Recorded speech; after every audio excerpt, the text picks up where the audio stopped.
tayo po ay napakikinggan live sa 99.7 FM Tarlac, 101.5 FM Cagayan, at 102.1 FM Isabela.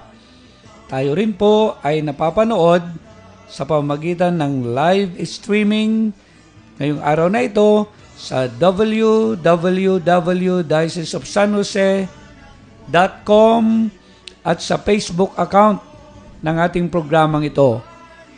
Sa minamahal na mga kapatid, ito po ang inyong kabsat, ang paring Ilocano, si Father Bong Romano. At ito po naman si Father Men Natividad, ang pari para sa mga kabataan. Father, alam mo, meron pa tayong kasama dito, kaya lang absent siya ngayon. Abala daw sa school dahil magbabakasyon na. Abala pa sa parokya. Alam mo, ang tawag sa kanya, Father, itong kasama nating pari ay paring Tisoy. Kasi maputi siya. Pero ngayon ay kura paroko sa bundok. Parang bundok na siya Father ngayon. Lloyd Nepomuceno. At mamaya po ay ipapakilala po namin sa inyo sa kauna-unahang pagkakataon at siya yung una na i-interviewin natin tungkol sa kanyang bukasyon na pari din dito sa ating Dioceses Father. Ikaw magpapakilala sa kanya mamaya. Yeah. So sisimulan na po namin na opisyal itong programa na ito, Father, at nakakatuwa dahil alam mo itong programa na ito pala, Father, ay tatlong dioceses yung nagpo-programa nito. Yung una, yung first Tuesday of the month sa ay yung Tarlac Dahil sa Tarlac, po. So mga pari po na manggagaling sa Diocese ng Tarlac. Tapos tayo sa third Tuesday, Father. Opo. Ilista mo na sa kalendaryo mo para hindi natin makalimutan. At sa fourth naman, sa fourth ay magmumula sa Diocese ng Cabanatuan. Alam mo, Father, namimiss ko na yung mga kaparing Pilipino doon. Sila Father Robert at sa Tarlac naman si Midel. Father Midel. Oo. Sipag din yun. Dito na lang tayo magkikita-kita sa pagjaga na natin mga mukha natin. Oo, dito sa radio. So itutuloy po natin at pangungunahan po tayo ni Father Men para po sa panalangin para sa mga pare. Ito po yung panalangin para sa mga pare. Sa ngalan ng Ama at ng Anak at ng Espiritu Santo. Amen. Amen. Panginoong Hesus, aming mabuting pastol, tinawag mo kaming iyong mga pari upang makiisa sa iyong misyon na akayin ng sabayanan sa butihing Ama sa pamamagitan ng daan ng kabanalan, ang pagmamahal at wagas na paglilingkod. Isinasamo namin sa iyo, Ama, na patnubayan mo po kaming lahat upang sa pamamagitan ng aming matalik na pakipag-ugnayan sa iyo sa pagdarasal, naway mahubog ang aming katauhan ayon sa iyong kalooban. Tulungan mo po kami mga pari na maialay ang aming mga sarili sa iyo araw-araw upang makapaglingkod kami ng buong pagmamahal at katapatan. Naway maging matyaga, masigla, at lagi kaming matatag sa pagpapahayag ng iyong mabuting balita sa pagdiriwang ng mga banal na sakramento at sa pagpapalaganap ng pagkakaisa ng iyong sambayanan. Sa tulong ng Espiritu Santo, maisulong at maipalaganap namin ang iyong paghahari kasama ng sambayanang Kristiyanong nagpupuri at nagpapasalamat sa iyo ngayon at magpasawalang hanggan. Amen. Mahal na bireng ina ng mga pari, ipanalangin mo kami. San Juan Maria Vianney, ang patron ng mga pari, ipanalangin mo kami. Sa ngalan ng Ama, ng Anak, ng Espiritu Santo. Amen. Amen. So muli, magandang hapon po. Ito po ang paring Pilipino na himpapawid. Sumasa himpapawid. Mula po dito sa diocese ng San Jose, dito po sa Nueva Ecija. At ito nga po, itong programa po na ito ay meron pong adikain na ipakilala po sa inyo ang aming mga pari dito. So, Father, kumusta po ba yung paghahanda nyo sa Holy Week or ngayon nasa panahon ng Kwaresma? Ano yung mga ginagawa niyo? Nasa panahon ng Kwaresma. Kaya po yung mga pari ngayon ay talagang nagiging abala. Hindi lamang po sa paghahanda ng mga pangangailangan, kundi pati rin po sa spiritual na paghahanda ng lahat ng ating mga pari, pati na rin yung ating mga sambayan ng pinaglilingkuran. No? Sa matindi po talaga. Oo, at kahit busy po tayo ngayon, ngayong panahon nga po ng Kwaresma, ay nagpa-unlock yung ating kapapanayamin ngayon na isang pari. So maganda siguro, Father, ikaw yung magpakilala sa kanya para medyo medyo suspense. Malapit-lapit din sa akin ito dahil kasi nakita ko rin po yung kanya. Tayong dalawa pala, no?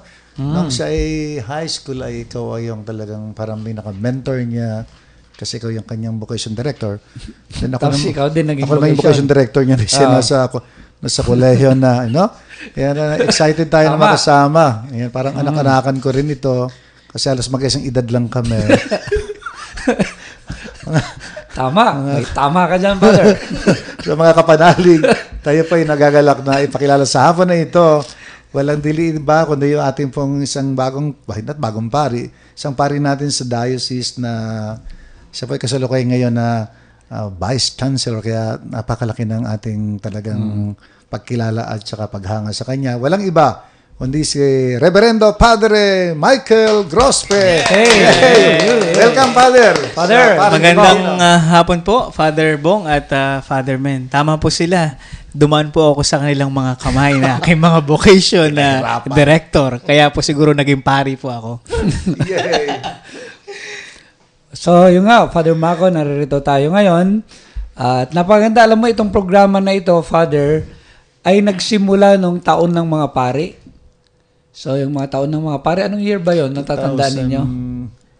Yung taon ng mga pari, nung sinimulan itong programa na ito, ayun nga, para makilala daw yung mga pari. Kasi nga, napakarami nating mga pari dito lalo dito sa Central Luzon. Yeah.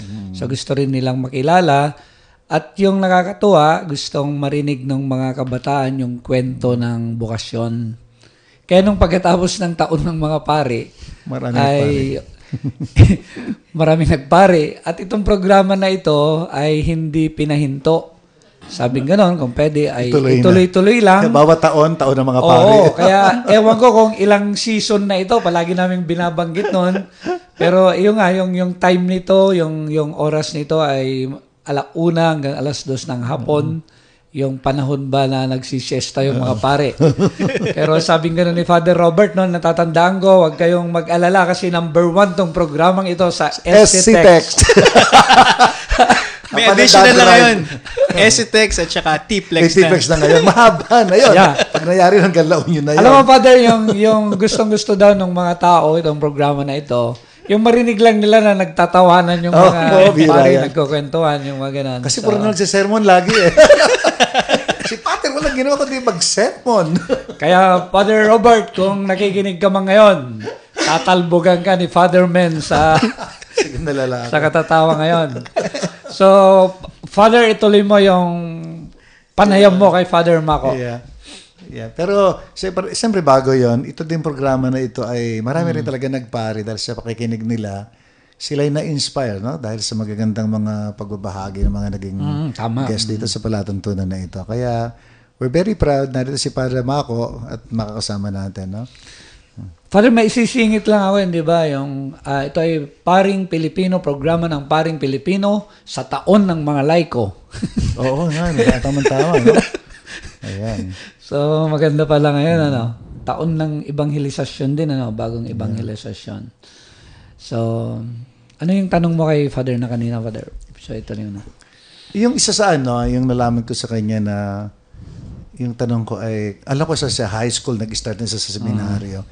Ano kaya ang nagbunsod kay Father Mako na sa murang edad ay pumasok agad sa seminaryo? Sa high school seminary, sa minor seminary. Naalala ko po na Father Bong, Father Men. Grade 4 pa lang po ako, nag-start na akong mag-COA.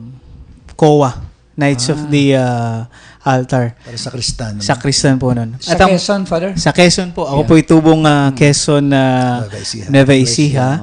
At ang parish priest ko po noon, si Monsignor Lovimindo Saison. Ang parish priest po ngayon ng Llanera na pumalit po sa akin doon. Ngayon, nung grade 4 po ako, doon ako na-install na bilang isang sakristan.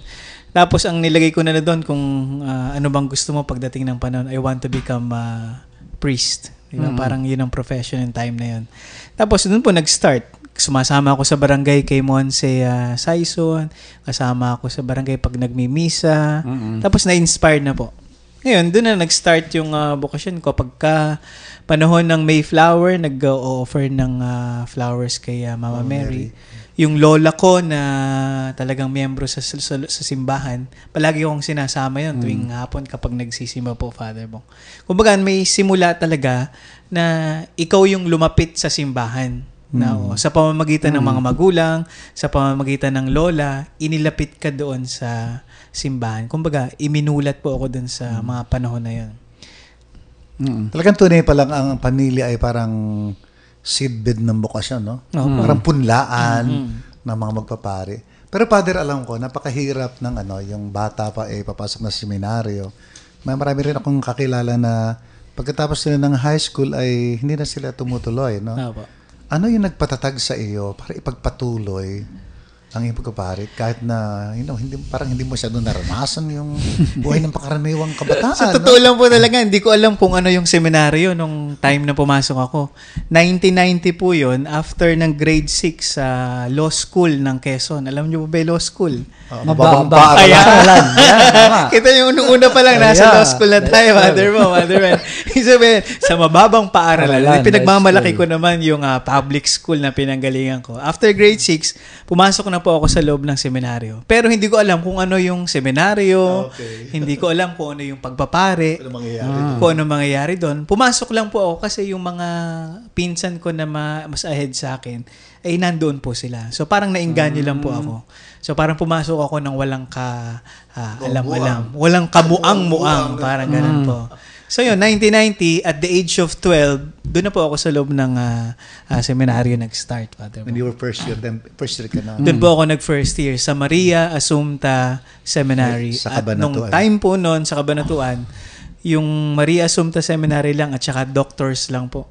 Wala po yung NE Pacific Mall. Parang ilang na ilang pa po noon. Wala pa po yung CI sa likod, wala pa yung Crypta, wala pa yung Lakewood na yun, ang time na yun. Kaya po yan. Father, yung curious lang ako kasi dalawa kami ni Father Men, hindi kami nag-minor. Oo. Ano yung kayong pagkakaiba ng formation nung sa minor? Hindi ko alam kung palagi silang binabantayan o palagi rin silang tumataka. Si Father Robert po, ang aming Father Robert, kung ang nakikinig amin ka pong ngayon. prefect of discipline. Kaya po nung time na yun talagang disiplinado po kami. Sa point po ng minor siguro sa murang edad, doon namin nakita kung paano yung sa una pa lang talaga may training na para mawalay ka sa family. In the way na parang magiging independent ka naman, hindi ka didepende sa kanila. Pangalawa po ay parang pinakita sa amin doon kung ano yung gaano kahalaga yung oras para sa kasi lahat po naka-schedule doon. Time management, no? Pag bumel po ng yun ang may oras na para gumising, pag-aaral, lahat po meron siyang oras. So may disiplinado, may prayer life, may study, may academic life, may sports, may community, lahat. Very holistic po yung approach po niya. Pero, pag tinignan ko na din po, bilang pare ngayon, ay ang dami naman din parang kulang pala nung maagang pumasok sa loob naman din ng seminaryo. Madami naman ding mga advantages po pag tinignan naman din po pag Kaya alam mo, Father, siguro parang tayo yung hindi nagseminaryo ba? Kasi minsan tatanong nila sa atin pag nag-graduate ng elementary, yung kanilang anak, paano ba yung formation sa loob ng seminaryo, yung mag-high school, yung ganon. Sa ngayon kaya, Father, nung ba kayo ay pinapauwi kayo madalas? Opo.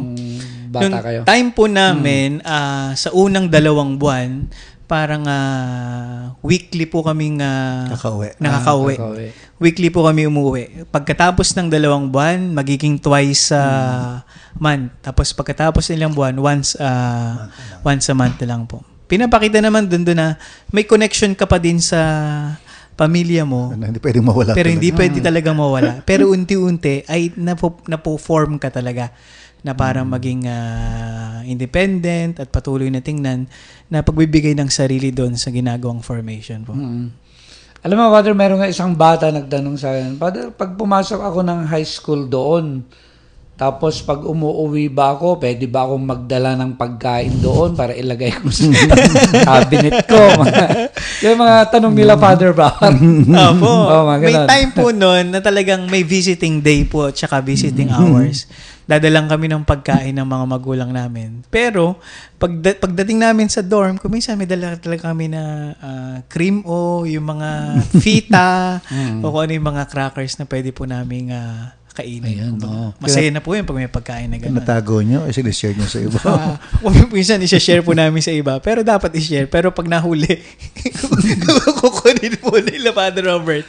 Parang ganun. Paano yung study period ninyo? Yung talaga bang binabantayan kayo pag kuwan pa lang? Opo, yung pag high school po paano talaga, ginagawa? ay after po ng basketball namin, sports time ng hapon, magsha-shower. 5 to 6 ay study period. Tapos 6 o'clock ay prayer. Tapos 7 o'clock ay dinner. Tapos 7 to 9 ay study period. 9 o'clock, lights off na. Ibig sabihin, kailangan mo nang matulog. Kasi gigising po ng 5:30 ng umaga. Kumbaga, routinary po talaga siya. Training talaga siya kapag tininan po na ganun. Ngayon, sa study period, talagang umiikot po yung mga prefect ko pa discipline po namin. Tinitin talaga kanya-kanyang table sa classroom. Meron kayong sariling table, nandun lahat ng gamit mo, mag-aaral ka. So talagang wala pong dahilan para hindi mag-aral.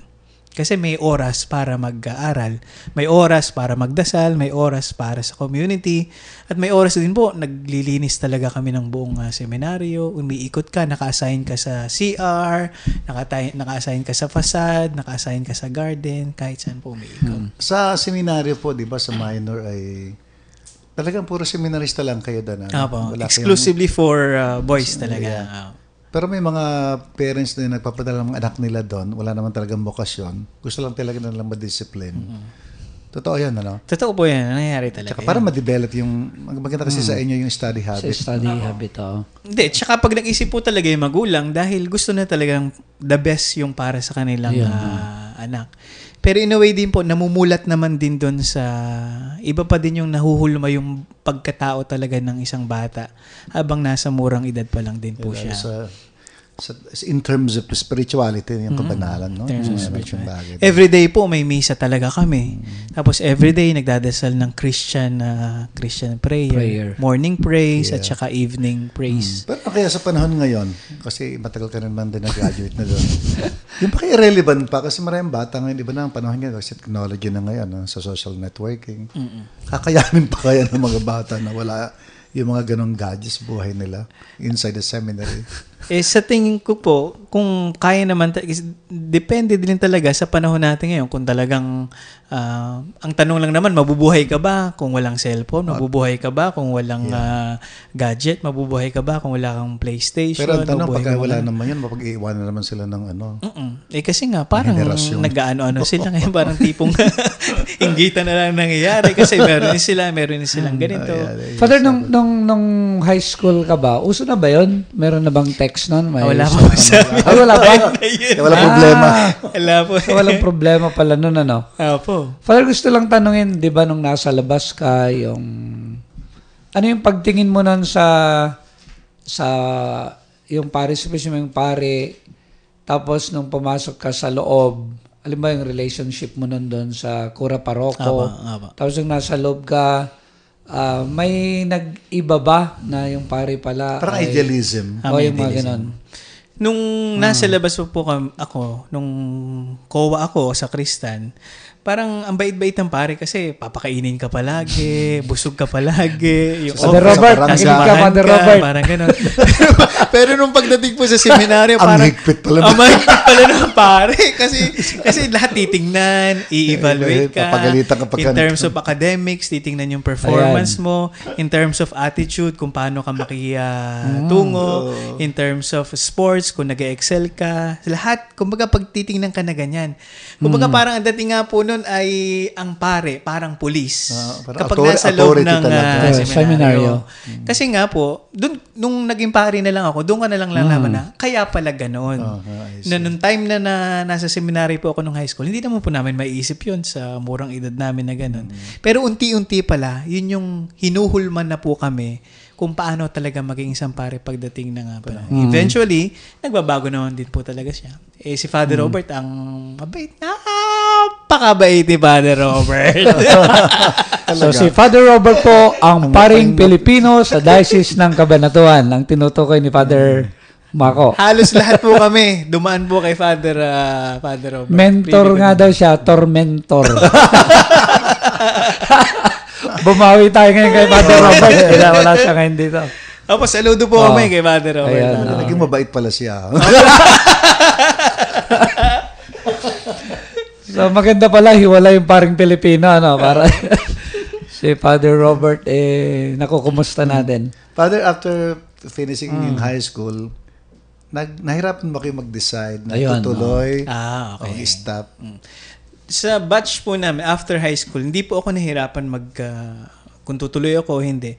Tumuloy na po ako noon ng college kasi po, nag-open naman yung Philo sa Maria Assumpta Seminary. So, doon na din po ako kumuha. Pero, before that, kumuha din po ako ng entrance exam sa UST, sa Ateneo, tapos sa ibang mga university po sa labas, sa Manila. Pero I opted na tumuloy ako for the Philo po dun sa Maria Assumpta Seminary. So from high school na 4 na taon ay tumuloy po ako ng college naman din dun sa Maria Assumpta Seminary. Another 4 years po parang. Father, nung high school, yung discernment o yung proseso ng yung pagpapasya na tutuloy kasi pag pumasok ka sa philosophy, medyo parang may hangaring ka na, na tuloy-tuloy. Nakita mo na ba yun nung nasa high school ka pa lang na okay nung na magtuloy-tuloy high school po, parang nag-enjoy lang ako sa loob Kasi po, masaya talaga sa loob, may sports, kompleto. Parang everything is provided. Nasa taas ka, matutulog, bababa ka, ay parang kakain ka na lang, mag-aaral ka. Kumbaga parang ang dali-dali pag tiningnan mo, pero talagang very strenuous naman din yung ginagawa doon sa loob ng seminaryo. Pero nung pagdating naman po ng Philo, doon na medyo talagang malinaw kung alam kung saan talaga ako pupunta mo. Kumbaga lumilinaw na po sa akin na ito talaga yung buhay ko na gustong tahakin. Pero ang pinaka very striking po sa akin noon, first year high school po ako, doon lang ako naka-witness ng ordination. Yung ordination po yon ni Father Ariel Musngi sa San Antonio. So yun yung unang ordination ko na nakakita po ako na kasi pagpasok ko po sa loob ng seminaryo, first year high school, hindi ko alam yung pagkapare, hindi ko alam yung ordinasyon. Pero nakakita ako ng ordination si Father Ariel Musking nga po sa San impact sa Antonio. iyo. Yun po yung may impact sa akin. Tapos sabi ko, someday somehow I want to be like him. So parang alam ko na kung ano yung tinatahak ko po at alam ko na kung paano yung papunta ko, parang ganun. Wow. Kaya luminaw po siya nung nasa college na po. Ayun. Tapos nakatapos po sa college, malinaw na pagdating naman ng theology, Father Bong. Sa batch nyo, Father, nung high school, ilan kayo nagsimula, ilan yung nagtuloy ng Sa batch po namin sa high school, nag-start po kami, Father Bong, Father Man, 22 ata o 23 po. And then, ang pumasok. Tapos, 22-23 ang pumasok. Pero ang gumraduate lang po ay 10 nung high school kami. Na-kick-out yung iba? Dahil kay Father Robert? Father Robert, tormentor. Mentor?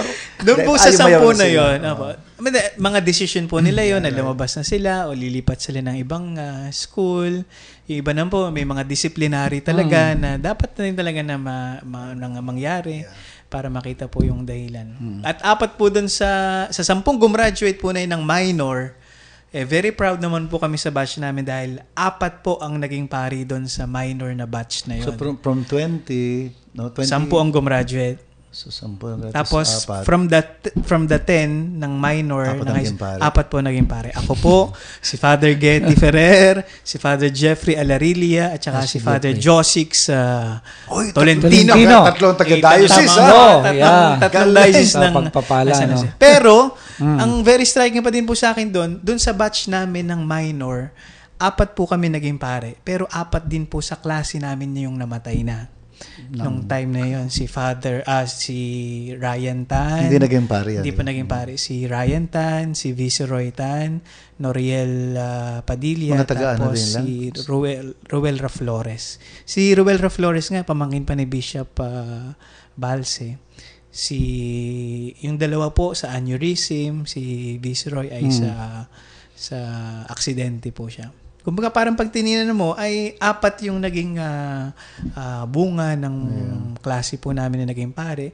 Tapos 4 naman din po yung talagang bumalik na sa atin. Hindi kaya parang sacrifice para sa inyong 4. Talagang pare kayo, yun ang kapalit. Pero pinapatuloy namin sila, pinapanalangin po. Pagdasal nyo. Parang So, maganda po yung talakayan at itutuloy po natin, Father, sa pagpasok niya sa theology na mamaya, no? Kasi lilipat siya sa ibang seminaryo. Kaya wag po kayong aalis at babalik po kami sa studio para sa ilang paalala.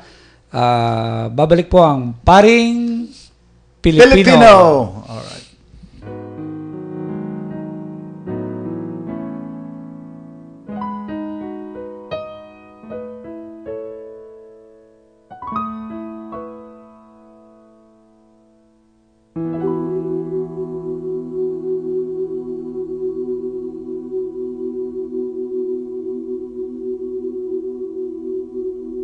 Hindi ka kailangang magbago.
Kahit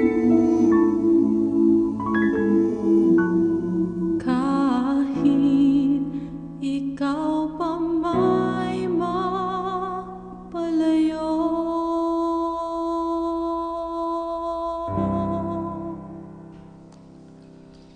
Mga kapatid, nagbabalik po ang programang Paring Pilipino. At ito pa rin po ang inyong kabsat, ang Paring Ilocano, si Father Bong Romano po. Si Father Men Natividad po ako, ang pari para sa mga bata. Ayun, guest natin. Father, magpakilala ka, Father. At ako po si Father Makulit. Ang paring ano. Father Makulit. Ayun, makulit. Ay, tama, makulit. Paring Mako ulit. Ang paring makulit. So, kanina po ay sinimulan nga po natin na pagkwentuhan yung vocation story nga ni Father Mako hanggang pumasok tayo sa loob ng seminaryo. So, Father Men, pakituloy po yung pag-interview mo sa kanya. Father Mako, nag-adjust ka pa ba? Kasi hindi ka nagpalit ng seminaryo, no? Hindi ka nahirapan sa college hindi life po. na yan, no? Siguro high school, college, hindi po. Kasi same environment, mga formators, nandun din po. Parang I was able to easily adjust po dun sa 8 years po sa loob ng seminary dun sa Cabanatuan. Ayan. And then, pagkatapos po nito, hindi ba tapos ka ng college, so more or less kayo ay 20 or 21? Hindi po. Sa college, kaunti lang po kami. Kaunti lang kami sa college. Your age. Ay, sa age ko, high school po ako nung 12 years old hanggang Tapos class 4 years. Yeah, this 16. 16. Another Tapos another 4 years. 4 years lang pala. Parang ganun. 19 Kasi po wala ata kayong ako nun. pre-college, Wala po no? akong Kasi galing ka sa Kasi pag minor school. po, walang Walang pre-college. yeah. Ayan. Kami mga dumaan Tuloy-tuloy. dyan eh. Po. Hindi ba kayo nahirapan din na mag-decide to, and considering na na-miss nyo siguro yung mga young life, yung mga halimbawa ng party, barkada, JS, prom, wala pong mga ganun talaga. ligaw-ligaw na ganyan. Siyempre, may mga attraction din, ganyan. Mga crush. Yeah, opo. Lapitin yung gano'n. Hindi ba kayo na-bother? Nahirapan kayo sa ganyan mga pag-decision whether to pursue your dream to be priest someday? Sa case ko po siguro malinaw sa akin kung saan ko gustong pumunta. Kaya hindi po ako ganun nahirapan eh. Parang malinaw sa akin nung una pa lang. Tapos mas lalo pang luminaw nung talagang nasa loob na po ng seminaryo. Kung ba lalo na ano lang siya na talagang mas lalo siyang ipinamulat sa akin kung saan doon ako papunta. At alam ko na may mga kulang, talagang may mga hindi naman talaga na ibibigay lahat. Hindi naman perfect lahat. Pero yung pumupuno nun, yung ibang pakiramdam mo kapag nasa loob ka ng seminaryo, iba yung pakiramdam mo kapag talagang kasama may mga classmate mo sa loob ng seminaryo, iba pakiramdam mo kapag talagang nagdadasal ka, nasa loob po. So yun. Kung mayroon mang kakulangan, ay napupunuan naman ito ng mga bagay na mas mahalaga pa. Kaya mas yun din po ang pinili. Parang ganun. Siguro pumasok ka ng theology, parang ang mindset nyo magiging pari ako. Pari ako. Malinaw na po yun. Malinaw na yun. Kasi po, kung dwindling pa ng philo at medyo parang kung magdadalawang isip pa po, malabo pa yun eh. Pero malinaw na kapag graduate ko ng college, ay tutuloy talaga ako ng theology. Parang ganun. So dumating sa punto, after college, 1998, 1999, gumraduate po kami. Tumuloy na po ngayon. Lumuwas na ngayon. So, probinsyano, Father Bong, Father Men, lumuwas sa Manila, sa Guadalupe. Manileño na. Kita. Hindi na prom di. Oo, parang ganun. So, natatakot kami nun kasi culture, depende sa culture. Parang culture shock. Culture shock. O nasa ibang lugar ka na, nasa Manila ka na, iba na yung buhay doon, o ano. So, parang tumuloy pa din. Kayo apat yun yung nag-graduate ng college. Apat ba kayo? Nung gumraduate kami ng college. Iba na naman yan? Ibang batch na po. Kasi may galing naman sa labas. Okay. Nagaling po ng mga college. So, 1999 po ako gumraduate nun. Tapos, tumuloy na ng theology. Ilang kayo po? No? Nung Teo Sa po. Teo, yung sa una. Teo po ay 10. 10 po kami. So, ako, sila Father Getty, sila Father Dan, Father Reggie Malikdim, Father John Mara. 10 lang po kami. Father Vincent, nasa Amerika na. from the Diocese of San Jose at Cabanatuan? Ano lang po kami, tatlo. Dalawa kami ni Getty, Father Getty, tapos si Father Dan. All the rest? All the rest, Manila, Bataan, Zambales, tapos Laguna, yun po siya. And then naging pare ay? So, naging pari po doon ay 8. Dalawa lang yan. Dalawa lang po ang hindi natuloy sa amin. So, 8 po ata o 9 kami naging pari po mula dun sa 10 na yan. So parang bagong adjustment ulit, Father, ano? Kasi iba-iba na yung pinanggalingan, iba-ibang kultura. Tsaka iba-ibang kaklase. Iba na po kultura. Pero pagdating po ng theology, talagang freedom with responsibility na eh. Kasi nga, unlike nung high school, nakatutok sa iyo yung formator, medyo ang college, nawawalan ng konti. Parang pagdating ng theology, ikaw na mismo yung parang formator in a way kasi sarili mo na ang accountable at responsible sa gagawin mo. Lahat na nang iisipin mo, lahat na nang gagawin mo, ay iisipin mo na kung makaka-apekto sa community, makaka-apekto sa Diyos, makaka-apekto sa sarili mo. Parang mas maano na po siya, mas magaan, pero alam mo na kung paano yung mga pagdadaanan. So 5 years po, 5 years kami ng theology sa San Carlos. So from 1999 to 2004. So yung first 2 years ng theology, yung third year po ay PSIY, Psycho-Spiritual Integration Year, tapos last 2 years ay theology pa din. Tapos So Father, yung iba, pagkatapos ng philosophy, may mga taon ko minsan na pinapalabas sila. Opo.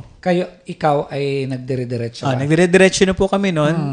Pero sa diocese po natin, nag-regency pa po kami ni Father Getty ng time na yun. Kasi po, may programa tayo sa diocese. Theology na ba yun? After Philo po, Philo. 1 year po na merong lalabas. Exposure po sa diocese po natin. Anong ginawa mo noon, Father? Ako po ay na-assign po sa Rizal po ata po ako noon, na-assign sa Karanglan. Kumbaga umiikot po sa bawat parokya po natin. Parang nagpaalam na. Kumbaga parang pupunta ka ngayon, kumbaga babalik ka doon sa talagang ugat mo, pinag-ugatan mo, parang gano'n po. At doon pumapasok sa punto na ito yung home mo eh. Ito yung talagang diocese mo na meron ka pa. That's right. Ako na yata yung vocation director. Vocation director. Kaya nga, dumaan po ako sa inyong dalawa eh. Si Padre Bong po nun sa Rizal. Nag-ano po ako sa isang barangay doon. Talagang exposure talaga. Tapos sa Karanglan naman. Umikot po talaga. Ayun, We're very proud. Naging pari ka. Opo, 2004, naging pari na po ako. Pero hindi po kami nasabay ng ordinasyon sa San Carlos kasi may sariling programa po yung ating nahuli kayo, no? Diocese. Nahuli po kami. Pero at the same day din po, March sila na-ordain yung batch namin po eh. Pero June kami ni Father Getty po dito sa diocese. June 12, 2004, ang nag-ordain po sa amin ay ang ating lubang kagalang-galang Leo M. Drona na na-assign po sa Laguna at ngayon po ay naka-retire na po ata si Bishop. Tapos after 6 months, na-ordain po ako December 14, 2004, same date, sa bayan po namin, sa bayan ng Quezon. At ako po ang unang, although 4 na po ata kaming pari doon o 5, ako po yung unang naordinahan doon sa bayan namin. At nag-ordin siya, I remember si Bishop Soco, Archbishop Socrates Villegas. At that time, siya po ang obispo ng Balanga, Bataan. Kaya maraming salamat ko kay Bishop Soco. Yun. Kaya kapag binilang po ninyo, Father Bong, Father Men, ay halos magsasampung taon na po akong pari. Parang kailan lang. Parang abutan mo na kami. Parang abutan na ako. Parang ang bilis mo talaga. Parang kabats na natin. Father Men, 60 na po ba kayo? Actually, 38. But I was ordained at the age of 41. Now I'm 48.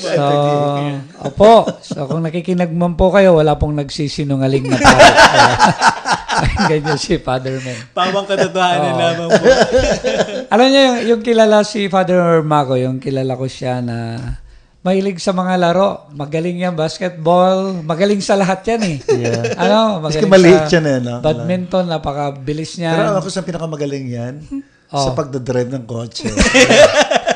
The best. Para ikwento mo nga, yung mga sports mo, para yung mga nakikinig, talagang mga kabataan. pag basketball, basta something na merong madali po ako makaada, basketball, volleyball, badminton. Kasi sa loob pa lang ng seminaryo, na-train na po Doon mo natutunan talaga yung maging doon ko na sports-minded. talaga siya sports-minded. Pero iba iba yung galing nito eh. Maligsi. Talagang Dali lang po makakakopa po parang You're very playful, no? Until now. Hindi ka tumatanda. Sino magsasabi? siguro bubbly, parang Yeah, siyempre 54 ka na. Ay, sobrang- Diba wala na magsasabi. Ayun po. Tapos namulat lang din ako kasi sa kotse naman, parang habi lang din po. Kasi sa family namin, mahilig kami sa mga sasakyan. Si tatay, yung kapatid ko, parang outlet lang din po siya.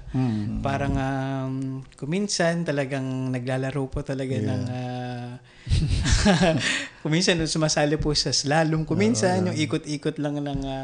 Kung malimutan sinabi niya, Father, nung nagulat ako, sabi niya, alam niya pa, Father, pagka nagdadrive ako, pag napakabilis, tuwan-tuwa ako. Dapat mangarera ka talaga. Alam mo, Father, may naalala nga ako eh. Meron kami in-interview, Father, noon from Cabanatuan, si Father Otep. si Father. O, kunento niya, yung kinakabahan kami dahil sabi niya, pag nakikipag-drive na daw siya, hindi na niya alam kung gaano kabilis yung kanya. Hindi ko naman alam, Father. Sabi niya. Tapos, pero yung ganda naman, sabi niya, nung may mga kasamang pari na nakikipagkarera, meron na daw opening prayer bago siya. Opo, kasi kuminsan sa Clark, pumupunta kami sa Clark Speedway para sa drag. Kasi quarter mile po yun, parang 400 meters lang na strip na mahaba talaga siya. So, ang kalaban mo doon usually talaga yung ilaw, tapos yung katabi mo, tapos yung sarili mo. Kuminsan yung quarter mile nasa sa 13 seconds, 14, 15 seconds lang, parang gano'n. So, shifting lang din talaga at saka depende sa focus mo, parang gano'n. At sabi ni Father Otep, Father, wag nyo na rin lang sasabihin na, wag nyo sabihin na kasama ko si Father Mako. Baka malaman ng bishop nyo. Pero alam ni Bishop Milo, alam niya, uy, Mako, mag-iingat ka lang. So yun, so biro mo, Father, talaga nakikipagkarera, hindi mo kaya ito. Yeah, outline lang po, parang sa barangay, hindi ka obra dito para sa kareraan. Si Bishop, hindi mabasa sa akin, Bishop Bobet. No? Ganyan ba? Ano nga yung sumakay sa akin? Sa iyo ata ako natuto nun, di ba? Nung nag-apostolate ako sa Llanera. Yeah, ikaw ito yung nagdadrive, nakataas pa yung dalawang kamay. Basta tutulog pa ako. Hindi nakatigil yung tutulog katigil. So ganyan po kasaya yung mga pare, kayo mga nakikinig na kabataan. So Father, ituloy mo yung sa ministry niya, yung unang assignment. Ayun. Father. Saan ako na assignment nga pala? 2004 po ay na-assign na po ako sa Mary Help of Christians. Ako parang parish administrator po for 2 years at parang napakahirap po pala maging pare noong time na yun. Kasi parang ang laki ng responsibility. Parang ganun po. Hindi ka naman naging sa assistant. Talagang nandun na po yung starting na. Doon po sa Mary Help of Christian, 2 taon po ako doon na parish administrator. Tapos at the same time, parang nag-start na din po sa catechetics po ata nun.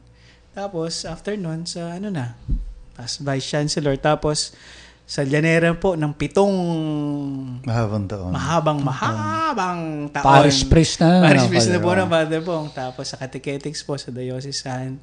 Tapos sa chancery may mga office din po. Alam niyo, Father, may nakakatuwa yung sa Llanera, sa Immaculate Conception. Kasi yun din yung unang-una kong parokya. Tapos, siya ay seminarista ng high school ka na. Nasin po sa akin yan, summer. Alam niyo, pinahirap. Ewan ko ba, tinawag lang akong terror. Ang bait-bait ko naman. Pakabait mo. Father Bong, alam niyo po ba, seminarista kami na, Parang pagkakakain kami, iitsahan kami ng kaldero. Kasi po, mga tanghali na kami gumising. Ay, napakasarap nila. Pagkawa yung mga yan ay tanghaling gumising, ang ginagawa ko yung takip ng kardero, ibabagsak ko ng semento. Meow! Tapos sabihin ko, Pusa. Meow. Tagapagluto, gising kayo, magluto kayo. Well, I was just training to become responsible na pagkawalan ng mga cook sa mga parokya nila, di sila matuto magluto. Yan. Ngayon, parang may experience ako sa Llanera, tapos hindi ko naman po sukat akalain na maassign din ako Sign sa... Kaya nga, yun, sa natutuwa Llanera. ako eh. Parang tipong yun. Nung dati naroon Bumabalik. ako, ikaw ay seminarista lang doon. Ngayon, ikaw na yung pura Yung parokya. parish priest po, no, ay 7 taon ako doon. Ngayon, kaya kapag binilang po ninyo, parang talagang nasa 9 na taon. Magsasampung taon na din po akong pare ngayong Oo December nga, 7 na. 14. At Bilis. paring-pari pa naman din Hindi po. po ba kayo nahirapan? Kasi ito, alam niyo sa mga nakikinig, si Father Mako ay very young looking ba? Hindi ba kayo nahirapan na magpasunod sa mga makukulit na parishioners na matatanda? Ayan, yan. Hindi ganda naman po. tanong. Ako na may parang tipong nakikipag-usap sa kanila openly, makikiusap ako sa kanila. Kumbaga parang I can easily go with them, parang flexible po. Parang ganun. Hindi naman nahirapan. Hindi ka natatakot na, Adjust yung bang to assert your authority as the parish priest, no? Minsan ay sila parang pasaway kasi matanda na sila. Tulad ng parang nagsasalita ngayon. Para may edad na. May May edad na. na. Parang ganun. Hindi ka ba nahirapan nun? Hindi naman po. Naka-adjust naman po. Kaya pala mahal na mahal ka nila, no? Mahal naman ako yan. Kumpara sa pagmamahal nila sa ibang matatandang parang tulad ng nagsasalita ngayon. Hindi, joke lang yun. Alam mo, Father, totoo naman yun eh. Hindi ba kapag yung newly ordained ka na batang pare, yung ba parang yung appreciation nila, yung mas tuwang-tuwa sila. Kasi kapag tumatanda ka na, di ba? Para sa Hindi ba ako nga nung unang mga taon ng pare ko, parang feeling mo sikat na sikat ka. Parang pinapansin ka palagi. Tapos nung Attention after na sila. ilang taon na, mga more than 10 years na, sabi ko, hindi na pala ako young priest. Oo nga eh. Nag-iiba din Kaya po pala yung nag-iba na, outlook okay, talaga. ganun, oo. Nag-iiba talaga. Sige, parang pagkain. Minsan ng mga tao sumasawa ng pagpuro manok siguro. Kaya sila ituturo sa mga tao. Sige na naman, nung bata pa kami, gusto-gusto na kami. Pagtanda namin, wala na.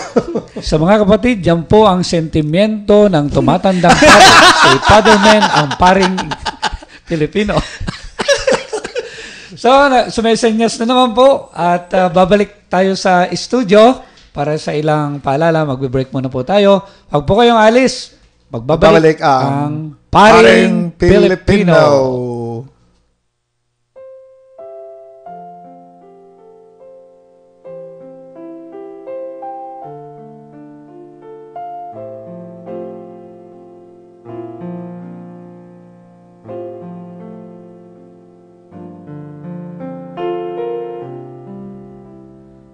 O Jesus, ilumin mo aking sukatang puso ng aking mahango. Kapwa kong kasimbi ko,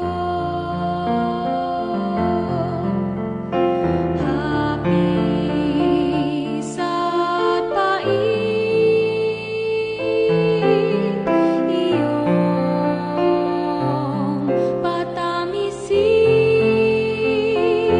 at hagkan ang sakit ng magningasang rikit. O Jesus, ilumin mo aking sukatang puso ng aking mahango. Kapwa kong kasimbi ko,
Ay, wala. Sa mga kapatid, narito pa rin po kami sa Paring Pilipino. At ito po ang inyong kabsat, ang Paring Ilocano, si Father Bong Romano po. Ang pari para sa mga kabataan, Father Mendo. Father! At si Father Mako at makulit po. Nandito po muli Makulit. para tapusin ang... So, Father, ikaw na yung magbigay ng buod. Baka mayroon pang last mensahe si Father Mako sa atin. Baka Okay. mayroon ka pang gustong itanong. Napakakulay kasi ng buhay ni Father Mako kasi marami siyang mga assignments, no? Una ay sa bahay ng malapit sa obispo, tapos yung naging vice chancellor. Ngayon ay napapunta sa parokya na hindi naman mayaman na parokya. Ngayon naman, alam ko po may bago na naman kayong assignment, no? Kakaiba. Yes, Father Man. It's parang kayo ang pioneer sa diocese na makaka-undergo niyan. Ano po ba yan? Pwede bang pakipaliwanag po sa amin? Bago lang kasi ito. Ito po parang challenge ulit sa akin, panibagong pagtingin sa buhay ng isang pari at humingi ako ng dasal kay Father Bong, kay Father Men sa bawat isa na mag-undergo ako ng parang exposure for the exposure, spirituality sa Holy Land, Father Men. Wow. Napakabait naman ng Diyos. Sa Jerusalem po, parang binigyan po ng pagkakataon na makasama din yung mga Filipino communities o migrants po para sa ganitong mga gawain at patuloy na naway gabayan ng Diyos at patuloy na makayanan ang mga pagsubok sa buhay. Yan. Medyo mahirap yan kasi naranasan ko rin magtrabaho sa ibang bansa na ginawa ko rin yung ganyan na yung to take care of the Filipinos na especially about their faith, no? How do you find it? Natatakot ka ba o na-challenge? So, Sama-sama na po. Unang-una, pag tinignan mo talagang it's really a very rare opportunity na blessing po talaga. Mag-Holy Week ako sa Holy Land, makakasama yung mga Filipino. Pero napakaganda ng mensahe na doon ka babalik sa pinagmulan ng ating pananampalataya. Doon ka makakaranas na talagang iba yung pakiramdam po. Masaya, na malungkot, may challenge, na mayroong Subalit makakayanan po sa tulong at sa pagtitiwala po nating mahal na obispo, mga suporta ng mga kapatid ko, mga pare, at ang pamilya na patuloy na tinitingnan ito na isang napakalaking biyaya mula sa Diyos. Magpabili tayo ng relic, Father. Yung relic ng Santo Niño. Kaya lang, pero yung challenge dito kung naroon yung talagang resurrection, naroon din yung Paschal Mystery talaga. Paschal Mystery. There is no resurrection kung walang Paschal Mystery. Kaya, magkakasama talaga siya. You're prepared, no? Parang yung Transfiguration. So, Father, napakabilis talaga ng oras, no? Matatapos tayo sa unang episode. Amen. Pero bago yon, Father Mako, marami kasing nakikinig ngayon at may mga nanonood na kabataan sa live streaming. Ano yung mensahe mo sa kanila? So sa mga kabataan na patuloy na nag-iisip at nangangarap kung ano man yung gusto nilang marating pagdating ng panahon, ay humingi lang tayo talaga ng gabay at pagmulat sa kung ano man yung ating ginagawa. Kailangan lang natin maging bukas at patuloy na tingnan kung ano man yung para sa atin at patuloy kung ano man yung ating tahakin. Ang mahalaga ay nandun yung paglilingkod sa Diyos at paglilingkod sa ating kapwa anuman at kung sino man po tayo. And of course, si Father Men din, marami ring nakikinig na katandaan. Hindi, alam mo si Father Men, di ba siya yung natin, director sa youth. Youth director, ha? Youth, saka sa katandaan. Father, yung message mo din. Talagang kakaibang mag-isip ang Panginoon, ano? Ano? Oo nga. Hanggang ngayon ba pala isipan pa sa'yo? Palis ka na nga lang, pala isipan pa. Baka naging youth director. Sabi nga ni Monsignor, wala kang delikadesa. Bakit mo tinanggap? Well, anyway. Pero you're young at heart. Sa mga nakikinig po, ito si Father Mako ay isang magandang huwaran para tayo ay kung gusto natin tahakin talaga ang buhay relihiyoso bilang pari. Magandang tingnan yung kanyang naging karanasan, high school pa na sa seminaryo na, no? Tagay patuloy pa rin, maganda yung kanyang mga sinabi, kapatuloy yung kanyang paglalakbay sa paglilingkod, no? Sa vineyard of the Lord, no? Sa ubasan ng Panginoon. Kaya sana ay nakakuha tayo ng magandang inspirasyon sa Kanya. Huwag kayong matakot, no? Pasukin ang buhay na ito. Ayan, tulad ko na hindi natakot na maging youth director. Everything is possible with God. Do not be afraid, ha? Don't be afraid. Sabi kanina niya, sabi ng nakaraang linggo, no? Transfiguration. Yeah. Ako naman siguro yung buhay natin na pare ay talagang yung pagiging misyonero, no? So kahit diocesan tayo, pero minsan yung pagtawag, no? Yung Panginoon, doon ka pupunta, punta ka sa pinagmulan ko sa Israel. So yun, kaya kahit nalulungkot tayo na medyo lilisan si Father Mako, natutuwa pa rin tayo kasi pag bumalik-balik may pasalubong. Relic. So good luck, and of course, yung mga prayers natin sa kanya, yung hinihinga nga niya, so sa kapatid naming pare. Kaya good luck, Father Mako. Yun lang, mag-ugnayan pa rin tayo sa Facebook, sa mga panalangin. That's right. So maraming salamat po at sinesenyasan tayo, pero yung nga po, bago po natin wakasan ito, may mga announcement tayo, Father. Mga magaganap na mga events dito sa ating diocese. Unahin ko na, yung dedication of the cathedral sa March 20, 2014. Ang detalye po nito ay, Father, dito ka nakatira sa cathedral, ano? Opo. So, alas 6 ng umaga, yung misa, pamumunuan ng ating obispo. At yung mga misa sa sa mga parokya natin dito sa diocese ay pansamantala na kansilado yung 6 a.m. Ano? Ililipat sa 5:30. So, pagdiwang po tayo, punta tayo, lalo na po yung mga dito sa lungsod ng San Jose, yung mga parishioners dito. See you sa March 20. Father. At gayon din po naman sa March 27 ng taon na ito ay ating pagdiriwang ang ika-8 taon ng pagiging obispo ng ating obispo, Bishop Bobet Malyari. Ito na rin yung celebration ng kanyang kaarawan na ginanap nung nakaraang ilang araw na ba some days ago. Ito pa gaganapin sa KC Clubhouse sa Malasin, San Jose City, at marami pang inaaniyahan na makibahagi, no, sa simpleng handaang balot-balot lang sa dahon ng saging. At yung mga regalo po, sabi niya, ayaw daw po material things, but parang donation para po sa pagpapagawa ng tahanan ng Gamayang Kristiyano. Yan, Father. At inimbitahan din po para po sa ating Lenten recollection sa darating pong 5 ng Abril, taong kasalukuyan. Nagaganapin po sa KC Clubhouse. It's a diocesan Lenten recollection. And of course, Vice Chancellor, paki-announce na rin po yun. Okay po, at sa atin pong panghuli, Christmas, darating pong Maundy Thursday, April 17, alas 9 ng umaga, para po sa Christmas dito sa Katedral ng San Jose. At kakibat nito ang pagpapanibago ng pangako ng mga pari sa ating mahal na obispo. So, nandun ka pa nun, Father, ano? Wala na. Wow, doon na siya. Oo, doon siya kapanibago.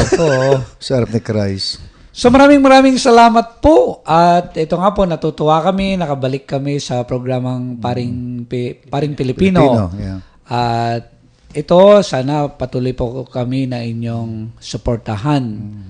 So ngayon ay magpapaalam na po kami sa programang ito. Salamat din kay Father Mako. Salamat kay Father Mako. Father Bong, sa unang pagkakataon na binuksan ng programang ito sa ating diocese. Pagbalik mo, i-bike ka. Hindi naman yung pagkakataon. So maraming salamat po sa pakikinig sa programang Paring Pilipino. Diyos na kada kayo ang aming apo.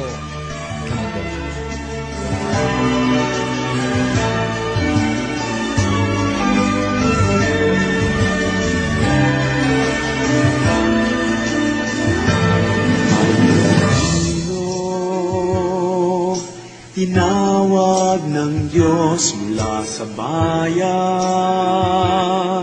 ang daing ay lubos. Ikaw ang larawan